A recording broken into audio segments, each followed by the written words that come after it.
Now, last time we checked, Harry and Meghan had left the royal family, the modern couple proudly disposing of all the pomp and pageantry that comes with it.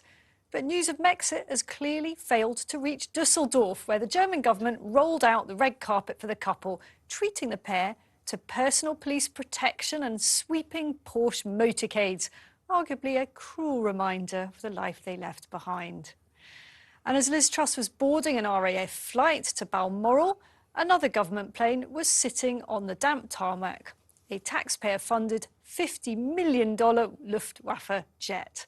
Usually reserved for high-ranking politicians, the military plane whisked the Duke and Duchess up and away towards their Invictus Games event with typical German efficiency. But here's the question. Do Harry and Meghan, as private citizens, deserve such uber and beyond treatment? Richard, what do you think? Well, I'm a bit confused. I thought they went to America in order to seek privacy and to sort of essentially resign from the royal family. And here we are, this week, she's in Manchester giving a speech all about her, and then they're going off to Germany and being treated like sort of glorious royalty. So what have they rejoined the royal family, or are they creating an alternative royal family? I think they're causing huge damage. I mean, on the one hand, they're trashing the royal family. On the other hand, they want all the benefits. I think I wanted to be constructive about them. I'm done. I've had enough.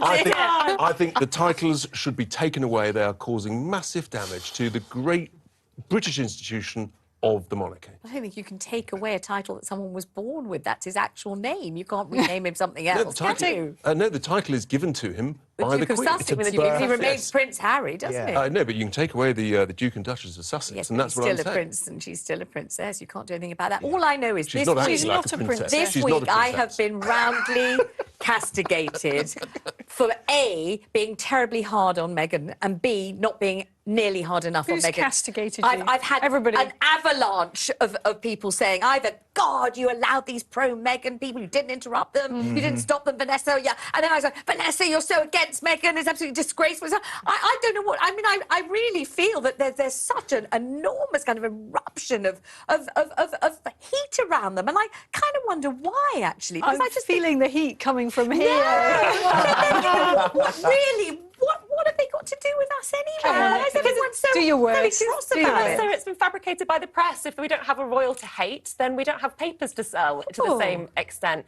Andrew's sort of just been cast out, which is absolutely right, but we can't just keep on talking about him because he's disappeared. So we have to talk about someone who dares to show her face at a charity event, Richard. But she walked away from that. She said she didn't want that life anymore. They never said they wanted to walk away. Go to a charity event. They said they wanted to walk away from the tradition and archaic nature of the royal family.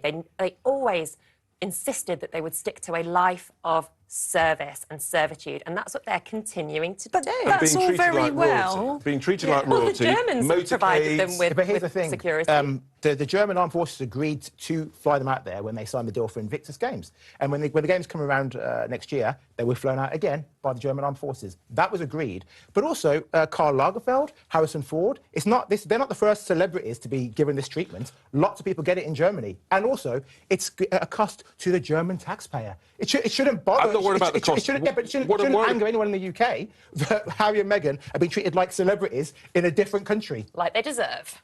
Like they deserve. What's she ever done for anybody? I mean, honestly. She's done a lot for me, Richard. I think she's an inspiration. And I think she's very, very strong. And I just know that I've been too pro and too anti in the same week, so I'm obviously doing something right. I don't know what I'm doing. I really don't, but I do wonder about the heat and passion involved. They are just two people. They don't affect our taxes. They don't affect what we eat, what we do, and they're not going to come and attack our families. I just don't get really the sheer volume Because of I think if they stop talking about their royal lives, then I think that would be absolutely fine, and it all comes down to how we feel about the Queen and the state she's in and everything she's done for this country and the insult that there is to her.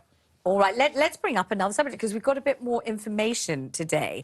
The Sussexes, we know, are going to spend a day at Frogmore Cottage, which isn't a cottage, it's really a magnificent stately home. We know that. Yes. So they've got a day of leisure, which is great. They deserve it. They've earned it. And what we also know is that William and Kate are just up the road. They're about 1.5 miles away. So you'd think that they might just hop in and say hi and have a bun or two and a sausage roll, but they're not going to visit them. Now, we've wondered why, haven't we? We thought probably just a festering animosity, but we haven't really had the deets. But now Omid Scobie, we know who he is, a friend of Meghan's. He's the guy that wrote the book about them and everything else. He's their their confidant, he says that Harry will not reconcile with his brother because this is a direct quotation from Scobie, waiting for accountability from him because he believes William crossed, and I quote, many lines and turned his back on him when he needed him the most. Now, we haven't actually heard that before, JJ. No, we haven't. And I think it's a very good reason. I think it's a very good reason for him not to go together. Right. Absolutely. I mean, and honestly, also, can I just point out, Richard,